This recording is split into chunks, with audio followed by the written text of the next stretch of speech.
Today I'm going to be teaching you about inverse functions. First we're going to start out with a warm-up just to get you familiar with what we're doing. So here's a simple equation and I'm going to convert it to standard form. I'm going to subtract 3x from both sides. And I'm going to divide by 9. This is going to cancel to 1, and this is going to be 1/3.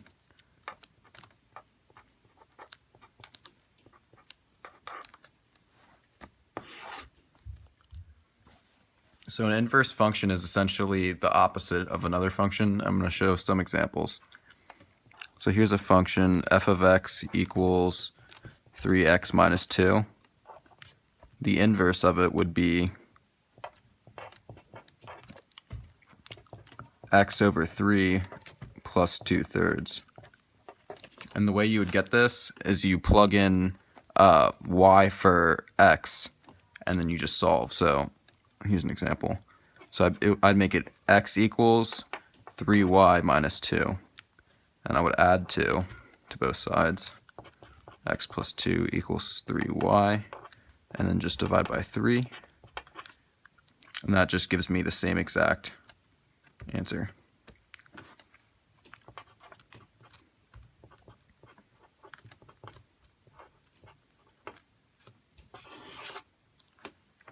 A more tough example would be f of x equals x minus 5 over 2x plus 1. I'm going to change this to inverse.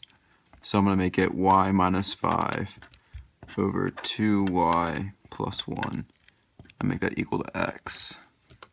And so what you want to do here is multiply technically the top and this side by the denominator. And these are going to cancel out because this is technically multiplication. And it's going to be 2y plus 1 x equals y minus 5. And then you're going to distribute the x, so it's going to be 2xy plus x equals y minus 5.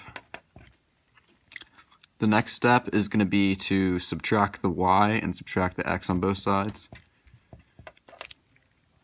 And then it's going to be 2xy minus y equals negative x minus 5. Now you're going to factor out a y here, so it's going to be 2x minus 1 equals negative x minus 5. Now the final step is to divide by 2x minus 1.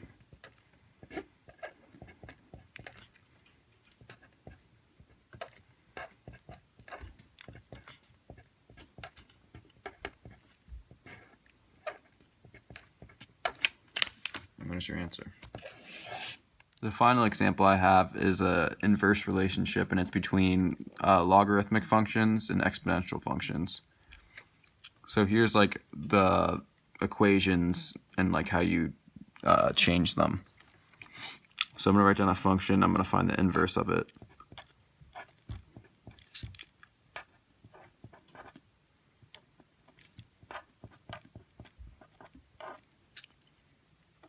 So y equals log 2 x plus 3. I'm going to change the x and y's here, so x equals log base 2 y plus 3. And now that's in this form, I can use this equation right here to transfer it over. So it's going to be 2, because 2 is b, to the x equals y plus 3. And now to make it in y equals form, it would be y equals 2 to the x minus 3. So I'm going to subtract this 3 on both sides. And then this is the inverse of the logarithmic function.